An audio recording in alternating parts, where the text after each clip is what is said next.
Hello, Keaton. Thank you so much for joining me. Hello, Daniel. Thank you for having me. Before we start, who are you guys? Who is Raised on TV? So, my name's Keaton Rogers. I play in a band called Raised on TV. We're an indie rock, alternative rock kind of band. We formed back in 2015. Me and my brother, Casey is his name, we're the founding members of the band. We're from Los Angeles in the San Fernando Valley, is where we're from originally. And yeah, we are currently working on our fourth album, and we just played a show last night in Flagstaff, Arizona. Just got back from that late last night. That's If I look awesome. a little road worn, that's why. How would you? So you describe the music you create as like an indie alternative vibe, right? And after listening to some Yeah, of your tracks, definitely. I definitely get a lot of that. Who are some of your Yeah. influences and inspirations for the sound that you guys have crafted for Raised on TV? Oh man, I mean, there's so many, all across the Yeah. spectrum of rock music. But I mean, for our sound, there's been a lot. So I'd say Death Cab for Cutie is kind of in there in a Yep. lot of ways. We're maybe a little more aggressive in some ways as far as like our distorted guitars and things like that than Death Cab for Cutie.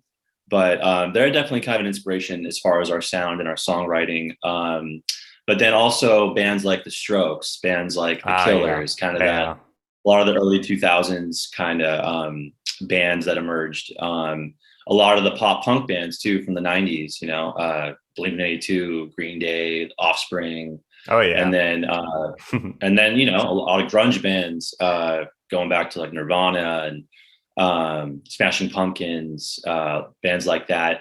Bands that really focused on songwriting, I would say, while still kind of having somewhat heavy guitars is kind of that's kind of the foundation. That's kind of the bedrock, you could say, And so of Raised on TV. you took all those influences, kind of meshed them all together, and I definitely hear those Yeah. like the Strokes and Death Cab on certain songs, and then kind of the pop punky sound on some others.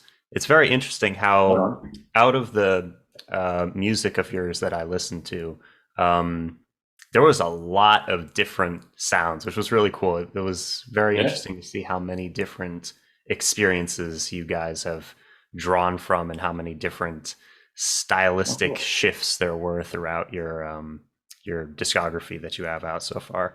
I also Oh, that's cool to love hear. Yeah. I love the names of your first two albums being Season One and Season Two, and then the name of the Yeah. band being Raised on TV is just great, very smart. Were you guys really raised on TV? Do you have like favorite Yeah, I'd shows say, from yeah, the? I think we were in so many ways. I mean, a lot of the great TV of the 90s, The Simpsons. Yeah, I got into The Simpsons as a kid, and I feel like, it was a big influence on me for sure. I was raised on TV. I Awesome. was. So Yeah. you guys formed in 2015, you said, right? Originally, yeah. Originally 2015, and And then, yeah, at the start you were a three piece. Is that correct?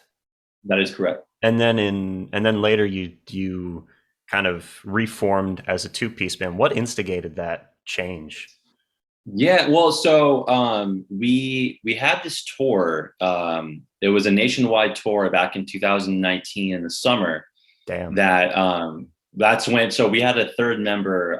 His name is Ryan, and he quit. He basically quit the band during that tour. I think it was just too. It was like too big, too long of a trip for him, and it was just kind of one of those things where I think it was, that's what bands do. Eventually, like you hope that you can get on the road and play for that long. Hell yeah. And we at that point, we had a chance to get out, and we went to the East Coast. We went to Canada. We had an amazing time. But yeah, it was just kind of, I think it was just, I don't know. He wasn't really Just into that part overwhelming. of it. It Yeah. was overwhelming, and I think he just didn't really know until it kind of happened, until it was at our front door. And then yeah, he quit during that tour. And then Casey and I, we were in a tough place because we had all these shows, we didn't want to cancel on them, and we're out on the road. Oh, So we kind of reformed damn. as a two piece during that tour. And Casey he's a great drummer and he's really good at playing to a metronome. So we had these tracks made with bass and click. And so it sounds like there's a bass player on stage, you know? And then that's how we finished that tour. And then it kind of just became a thing that we could fall back on. And we still want to have a third member, ideally, you know. Okay. And we've been playing with some other people, some other friends. A cousin of ours, this really cool guy named Blaine. He's been filling in a little bit. But until we have a permanent member, it's like we kind of just have been going as a two piece as far as like our image or our branding or whatever. Okay. And then when we, yeah. I imagine that the pandemic also has made it a little bit difficult to find another member and like finish. Yeah. But are you totally? Yeah, it has. It okay. has. But ideally, you guys do want to be a three-peat. Interesting. All right. Cool. And yeah, ideally, yeah. I mean, we prefer to have more humans on stage. You know? Yeah, that makes sense. We try. Yeah. Speaking of live performing, what do you feel makes a superb live performance? Like what do you guys bring to what elements elevate your live shows? It's a good question, man. I feel like, well, as you know, when you're on stage as a performer and you really want to make it a special show, you kind of have to fully immerse yourself, be in the moment, and whatever worries, whatever problems you're dealing with at that time in your life, you kind of have to, leave them off the stage for 30 minutes, 45 minutes, an hour, however long you're playing. And in that moment, it's really kind of it's about the music, and it's about the people there that are there to listen and experience that music with you. And you want to make it feel special. You want to make it feel like, there's magic taking place, so to speak. And that's how I look at it. That's how I try to really see it. And I feel like the best shows that we've had are when on stage we just kind of let go and just kind of let it go where it wants. We have our songs and we have our set lists, but we just try to kind of be in the moment and just kind of feel it. And then I feel like people respond to that. And then as a result, people also in the crowd, they feel it. They're there with you in that moment. And then that's what kind of really makes the best shows I've ever been to. I feel like that happened. And in some way or another, people all just kind of find themselves connecting. The music is what brings it all together, in the first place, but that's that extra added on layer, right? Like on top of the music, what makes a concert special? It's all these people connecting in real time, and the people on stage making this awesome music, kind of leading the way, and and bringing it all together and bringing everyone together. So that's how I see it. That's how I see, concerts in general. And that's what we try to do. So you bring like an energy and a connection with the audience is what sets a live show apart from listening to like a record, although there's still connection there, but it's a little bit different. Yeah.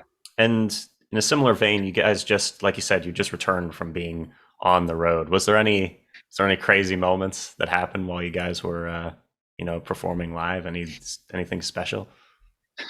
Yeah, there were. Last night, or 2 nights ago, sorry, in Flagstaff, there was this guy. We were talking to him before the show. It's a really nice guy, and he made a joke about how he's a great tambourine player. And he was joking about coming up on stage with us. I'm like, oh, cool, man. All right. And then we were like, we'll let you know when you're on. We'll get a tambourine for you. So in the middle of the show, we just called him up and we had a tambourine. And we're like, all right, man, you're on. And he just started playing with us. And like, it was awesome. It was fun. That's amazing. We had a great time. Yeah, it was cool. So yeah, we called him out on it. And then we put him on stage. Did he do? He did well too. And then, right? We played in San Luis. He did great. He had great rhythm. He rocked. His name's Greg. So, okay. Great job, Greg. And then you said you played in Stanford? We played in San Luis Obispo a few days before that. And that was that was a super fun show. Just a lot of wild college kids. and that sort of energy, which, is fun. It's crazy. Um, so yeah, that was just like, we played for 3 hours that night, and it was just like nonstop. I had like a sore neck and a sore back after that, just from the guitar strap and like jumping up and down so much and like not properly stretching before the show. I found out later. I think I pulled a muscle. Damn. But it was fun. At least you played hard though. Yeah, yeah, Yeah, yeah. yeah. Gave it everything we had, everything I had.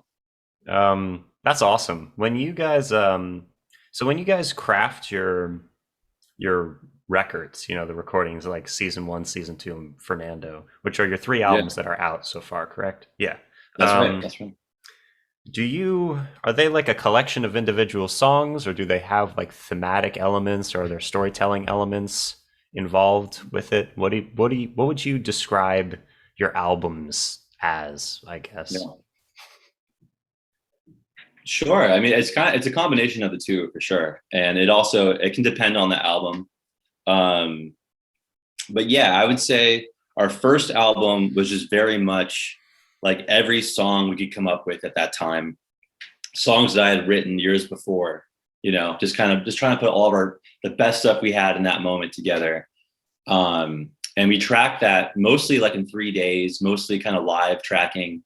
So there's sort of this raw kind of energy to that first album, which is cool, but it's Yeah, that's also kind of awesome. gritty. It's kind of raw. It's kind of, thanks, man. Yeah, it's kind of raw, but it represents where we were as a band at that time, for better or for worse. And then the second album, we were trying to kind of make a more sort of like polished kind of effort, as far as the mixing and the production that went on, kind of going for a more just kind of specific kind of sound. But yeah, I would say the songs, I mean, I feel like with our albums, they always kind of represent wherever we're at as a band and whatever we're going through, in our lives. And I'm the songwriter, so it's kind of, as far as the what I'm writing about, it's just very much it's kind of like a journal. It's kind of like a diary. It's like whatever's going on, whatever I'm going through. Um, so it's kind of like the album's kind of like a chapter, maybe a chapter of life, A season of something like life. that. Very cool. A Very season, a cool. season of life, a That's season of life. that's that was definitely the vibe I was getting from the lyrics that I was when I was focusing on the lyrics. That's yeah, super Yeah, cool. Super super cool. that's awesome to hear, man. Right on. And so the second album, season 2, which was more like you said more polished. You recorded that at Dave Grohl's 606 studio. Yeah, we tracked, I think, like half the album there. That's amazing. How was that? It Was was, that yeah, cool? it was rad. It was so cool. Yeah, it was such a cool spot. Really cool people working there. Yeah, it was kind of surreal, just to be around all this like legendary stuff, and there's like drum kits from Nirvana just hanging around. And, Oh hell yeah, that's amazing. yeah, it was so cool. Yeah, it was rad. Super fun. um, and before we continue, let's just do a quick commercial break. Not really, but where can people who are Sure. watching this find you guys? Where like Yeah, man. So we're streaming on Spotify, Apple Music. Just search "Raised on TV." And then, of course, on social media, Instagram, we're Raised on TV Band. And then Twitter and Facebook, just Raised on TV. And raisedontv.com is our website. and you guys have So, a and then YouTube, yeah, YouTube. You guys have a link of tree, course. right? With like everything in We one do. place. I'm going to We put do, yeah. that in the description of this video. So if anyone's Okay. watching this and wants to check out y'all's group, just go down to the link in the description. And yeah, they're really good. So you Oh, should definitely do that. Yeah, yeah. All right. thanks, man. Thanks, man. And then, so to continue, let's talk about a couple of Carry on. the individual songs that really stood out to me. And I don't know, I just really like them. One of my favorite songs I heard by you guys was called Helium. Help me, my head is spinning round and around. Trying to look up, but I just feel down. It's a really great song, really Oh, fun nice. song. The music video was awesome. It was funny. And Thanks, listening to this track kind of transported me into this like foggy or hazy or surreal kind of feeling, almost like you're literally inhaling helium or something. It was we were going up into the Yeah, sky. sure, sure. And I really liked the sound of the whole thing. A lot of what I've been listening to in my own time lately is like along the same vein. So it was awesome to hear that as yeah, it was Yeah, awesome. When you that's way cool to say hear. in the song, when you say she's in Mhm. my head again and she lifts me like helium, and then switch to saying that you feel that you're gonna fall from the sky, what do you mean by that? Is this drawn from a Mm, very personal experience? yeah, kind of. I mean, yeah, that song. So it's basically about when I was falling in love with my now fiance. We're actually getting married next month. Oh, Um, congratulations. yeah, thanks, man. So yeah, that song. I remember I was sitting in a park. I was going to this park for a while with my guitar, and I started playing that riff, the dun dun dun dun dun dun dun dun, and I just thought it was a cool riff, and I was thinking about Lindsay is her name, as I often do, and it was like a very fresh kind of new, love and feeling. So I was just very inspired by that, and then I started kind of just working on a tune with that riff, and it just kind of became this sort of love song. But it's about that feeling of kind of first falling in love, but not wanting to lose it, and I don't know, all the things that come with that, I It's guess. beautiful, actually. I love that. That story Yeah. around it is great. I love it. And then another song with a cool video, an interesting video, was "Mess I Made." Yeah. And I think to myself, how often is that the case? Won't you take me all the way? It felt a lot harder. It Oh was yeah. very like a rockin' song, and it was a little bit Yeah. shorter. It was like a 2 minute long song. The Yeah, I video, think, yeah, 2 minutes. Yeah. my friend, what the Yeah. hell was going on in that video? Yeah. I don't know, man. It was an idea that I remember during that year. We were very much in the middle of the pandemic, and we were just kind of super focused on whatever videos we could make on the cheap, And Sure. I think we made like six. We made six music videos in that one year with the third album, Fernando. And that was just, so we were tossing around all these ideas for videos that could be for any song. And my friend slash cousin Blaine had this idea, like, well, what if Casey's a cop and he's like just chasing you the whole time and we don't know why? I was like, oh, that's kind of cool. We could go get a cop costume and figure out a way to shoot that. So that's kind of where it came from. And then it was just weird and funny. And the ending was all improv, like Casey doing the dancing thing, and then like me kicking them in the crotch. Like that was all just like an improv. I was like, oh, put it in the video, man. It's weird. It's weird, but it's fun. What was the So mess yeah, that you were referring to in the lyrics of the song? Like, is that also oh personal? man, yeah, it's kind of personal. I mean, but it's also kind of just sort of ambiguous, It Okay. can be any sort of mess. I feel like, yeah, when I was working on that song, it was a while back. I was getting out of a relationship, and I think it just had a lot to do with that. Okay. Just kind of feel like, how do you That pick up the makes sense. pieces? Yeah, yeah, yeah. So that's kind of what that song is. I mean, that's part of what it's about. Hmm. Okay. Um, and then Sorry to be vague. the first album had a song called, is it Big Sir? Sure. How do you say Big Sir?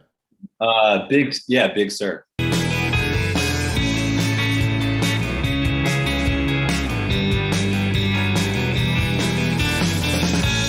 On the coast, we travel by daylight. Big Sir. What does that name mean?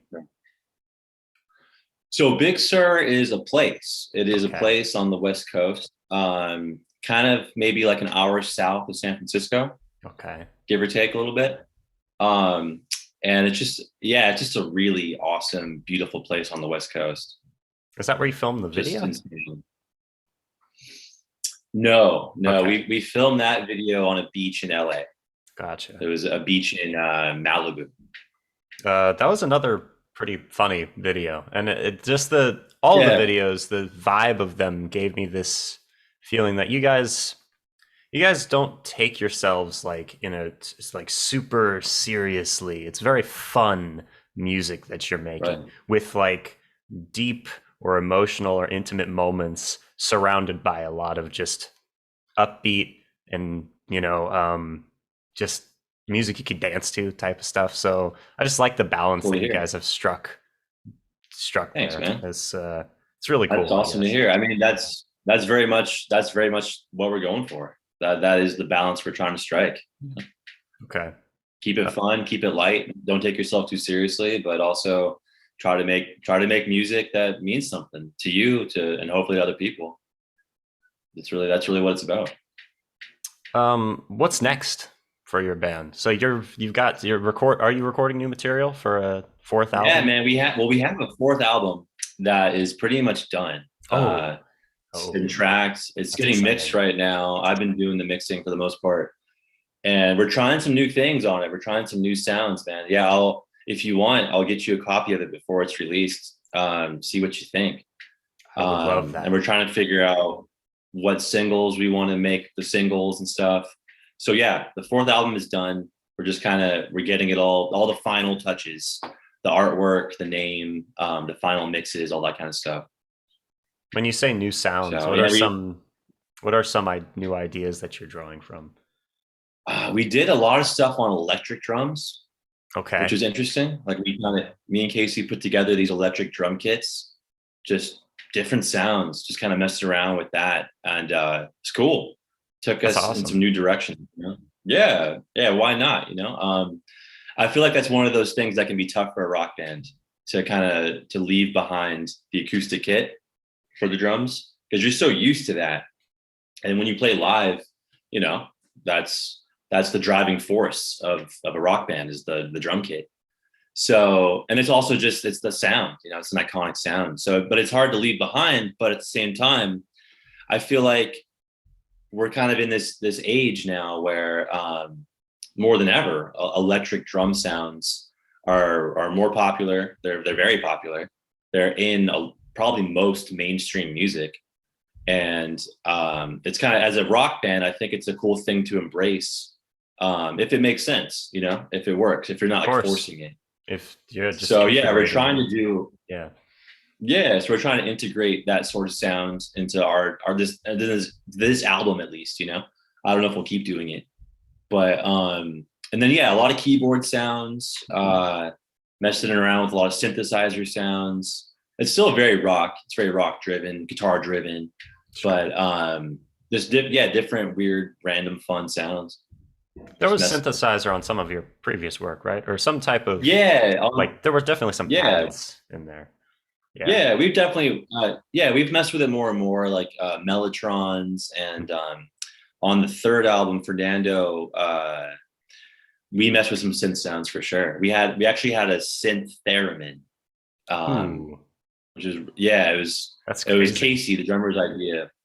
Yeah, it was super crazy. It's like it's kind of lightly mixed into almost all the songs on there, but it's just kind of cool. It's like this cool layer. Yeah, random. Yeah, there were definitely a lot of very interesting textures after like moving past the very the season one was a great album, obviously. Very raw album, but there was a lot of like yeah, anyway. Right on. So So yeah, that's what's up with the new album. is there anything that you wish was different about like we kind of touched on this a little bit a second ago, but is the music industry's changed a lot and continues evolving and changing, sometimes for the better, a lot of times I feel like a little bit for the Mm. for the worse when it comes to some of Yeah, these larger companies or record labels. But what is there anything that you absolutely. wish was different about the way the music industry works currently? Yeah, yeah, sure, man. I mean, that's a great question.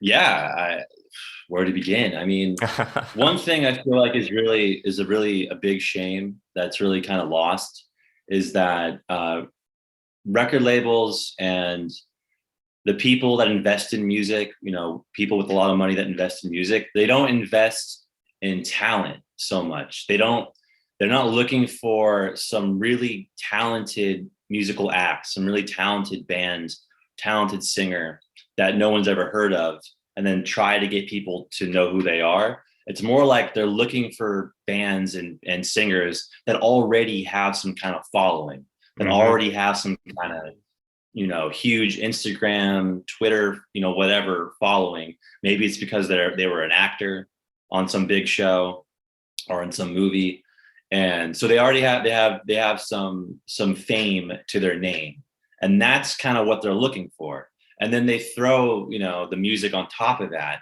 But you know, I feel like it was very different. It used to be very different. Obviously, I wasn't alive, but from what I've heard, from what I've learned, from what, you know, I've studied in music history, Sure. you go back to the 50s, 60s, 70s, and there were A&R people that were scouting talent. They would go to clubs, they'd go to bars, you know, where nobodies played. And if someone blew them away, that could lead to something, you know. That's kind of gone. Like, you know, we're in LA. That's where we're from. It's one of the biggest show business cities in the world, and that's just kind of doesn't exist anymore. And there's reasons for it, you know, but I feel like that's a big shame. That's a big loss in a lot of ways, and it kind of, I feel like it's led to just I mean, it's a bigger thing, but it's like it's led to like this lack of just originality, I feel like, in popular music. Yes. You know? Yeah. Sadly. Um, So that's one thing. That's one thing that comes to mind. yeah, that makes a lot of sense, man. And I've been noticing exactly that with there's just a lot of like celebrities becoming or transitioning into doing other types of, or actual like doing art Sure. or music or stuff. And that's Sure. And that's cool. That's cool and all, but it's like it's a safe bet, you know? It's a safe bet. And that's why, that's why they do it. But still, it sucks. Yeah. Yeah. It does suck. It does suck because there was a time when, you know, it's like the coolest stuff, I feel like it doesn't come from the safe bet. It comes from the dangerous bet. You know, you take a chance, put yourself out there, you know, put yourself on the line, put your money on the line, and either it's going to pay off like really big and you're going to find Led Zeppelin, or, you know, you're going to crash and burn, and it's going to be a band and a record that doesn't go anywhere and gets lost in the dust. But at least you tried. You went for something. You tried to find something really cool and make something really cool. And I'm speaking from, you know, the business side of it, as an investor, as a record label, as a distributor. I feel like, so many people in that on that end of it, they're just making the safe bet over and over again. And you kind of get the same thing over and over again. Just kind of this sort of, there's no risk in it, you know? So.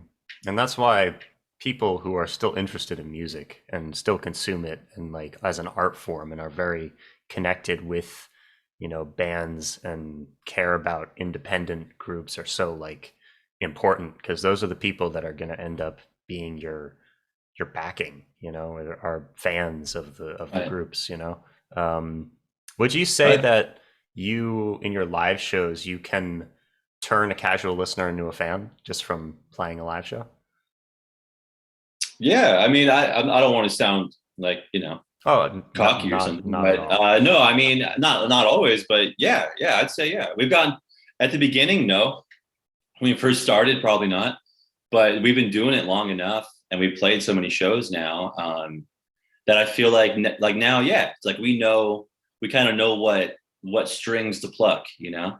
We know what muscles to flex, so to speak. And I feel like we can do that. It doesn't mean that everyone's going to become a fan, but it's more like the people that could become fans, can you make them fans? Yeah. Can you reach out to the people that could possibly become fans? The people that couldn't become fans, you're not going to turn them. So, you know, that's okay. Yeah. But the people that could, it's like, can you speak to them? Can you get to them? And I feel like we're at a place where, yeah, we just got to get up there. We got to give it everything we have. We got to sound good, but we also have to just kind of bring the vibe, bring the energy. And I feel like it resonates. It connects with people. It connects with the people that want that, that could Are become searching fans. That like for that connection with that yeah, particular sound. Cool. exactly. Do you feel that the internet has changed the way that music works? Like with Yeah, how 100%. easy it is now to both try to create music and put it out there, and also like get it Mhm. in front of people. Like anyone could get their stuff on like Spotify, and start Right, trying to right. just post about it constantly and get people to stream it. It's just interesting Yeah, man. how much Super has interesting. changed. Um, Hmm. hmm, Yeah, yeah, man. It's the internet. I mean, it's changed so much. Yeah, because it's kind of you have a couple things going on at the same time, right? Like on the one hand, you have this thing where it's like anyone can get their stuff out, and that's cool. Anyone can get their stuff on Spotify and Apple Music, or any other platform, Um, but then, but then it becomes oversaturated, very and you kind of oversaturated. have to, Yep. yeah, and but that I guess I don't know. It's a good and a bad thing. It's a good and a bad thing because you're everyone kind of can get their voice, out there, but can you get your voice heard? That's kind of the real challenge. So it's like there used to be sort of like a very kind of narrow kind of gate to get through, before the internet, back in the final days of CDs, and all that. But if you could get through it, if you could meet the right people, and get with the right record label, then it's like, all right, and you were a good band. It's like you were set, as long as you kind of stayed on the path and kept doing your thing. But then your stuff was going to be in, Tower Records, and it was going to be in Best Buy and all the stores that people went to get music. You were gonna be found, and if your stuff was good, it was going to be consumed, and it would make money, and you could make a living, and maybe make a really good living. So it's like those days are gone. Those days are completely gone. So it's kind of like it's been really spread thin. It's been spread so thin that it's hard to make money off of your recorded music. It's Hmm. extremely hard. Um, and there's just a lot of competition, and but on the upside, it's like you have all of these platforms that you didn't have before, where it's like no matter what, you can get on that platform. You can push your stuff. You can push your stuff on social media. But it's like everyone can do that too. So you kind of I think you kind of have to really get clever. You kind of have to, if you're gonna do it and really go for it in this current age, you kind of have to work maybe harder than ever Yeah, to really kind of break through, I think. it's interesting. Or you have to, So yeah, the gates wider, and now artists have the ability to work on their own terms, on their own time, and release music by right, themselves, even going so far as to right, making an album of music, or whatever. But they almost have to work harder to cultivate the fan base or whatever, and make those personal connections that right. could get their yeah, very interesting. Um, It yeah. is, man. Yeah. So maybe like there's this extra need for discipline now Mm. that, you know, it's always been, that need's always been there, but maybe it's there more than ever if you're trying to be successful and make a living off of playing music in this current age. If you could give any advice from all of the experiences that you've had through recording music and through playing live shows and through the ups and downs of your band and who you guys are as a group, what would you say Yeah. to an aspiring artist trying to Hmm. start doing this or break into doing this? Yeah, man. I would say, well, there's a lot, you know. But Sure. yeah, but yeah, no, I mean, I think a really important thing is to kind of whatever it is you do. If you're a songwriter, if you're a singer, if you're a player, whatever it is, whatever that focus is, you know, no matter what, you have to keep doing it. You have to. So if you're a songwriter, it's like keep writing songs, even if you know your first couple of batches of songs they get put out into the world, nothing happens. Uh, Keep going because you're gonna find that you're gonna get better and better every time you sit down to write another collection of songs. Every time you put together an album, you're gonna get better if you really care about it. If you really love it, you know. So that's one thing. Just like keep making that art, keep making that thing, keep doing that thing. It's obviously different if you're not a writer. If you're just a performer, then you know you really have to just keep practicing, and you'll get better and better and better through the ups and downs, you know. But yeah, I feel like for me, I'm so focused on songwriting, so that's kind of how I look at it. And I feel like it's one of those things where as a songwriter, it can be kind of hard to see it from that bird's eye point of view, how all of your songs kind of shape up and how they change over time. But whenever I do try to kind of step back, I kind of notice like, oh yeah, like my songwriting has gotten better, you know, and it can be hard to kind of notice sometimes. But that just comes from really continuing to do it and to kind of to reach in and pull something out of yourself artistically, you know, because that in itself is a skill that you have to kind of keep working on and refining, you know. And you do get better.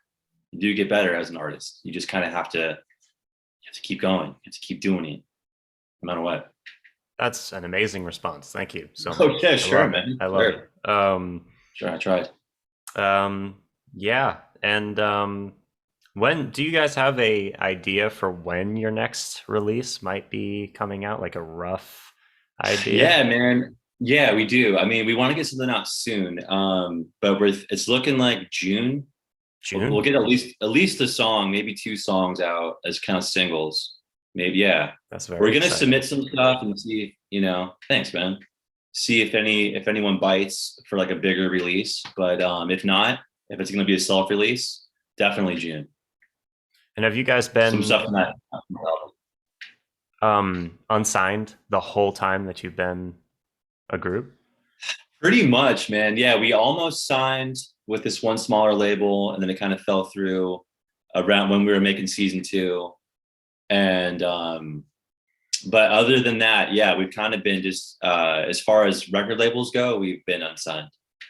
And if people want to support you as an unsigned independent band that's making amazing music that you know should have a wider audience generally listening to it, if people want to like support you monetarily, they can do so through Bandcamp, right? Which is one of the best ways for an artist to generate revenue through their own like through like album sales and stuff. And you guys have a Bandcamp. Oh yeah, that's right? totally true. We do have a Bandcamp. All right, that'll also we have t-shirts on there. We have CDs. That's in the link tree, which is in the description. And finally, any final comments for listeners? Do you have anything you want to say to like, I don't know, close things off or like pitch yourself to the listeners, or I don't know, any final comments? Man. Yeah, I mean, to anyone that is listening to us, thank you. Thanks for listening. Keep listening, please. We got new stuff on the way. We think you're gonna like it. We think it's our best stuff yet.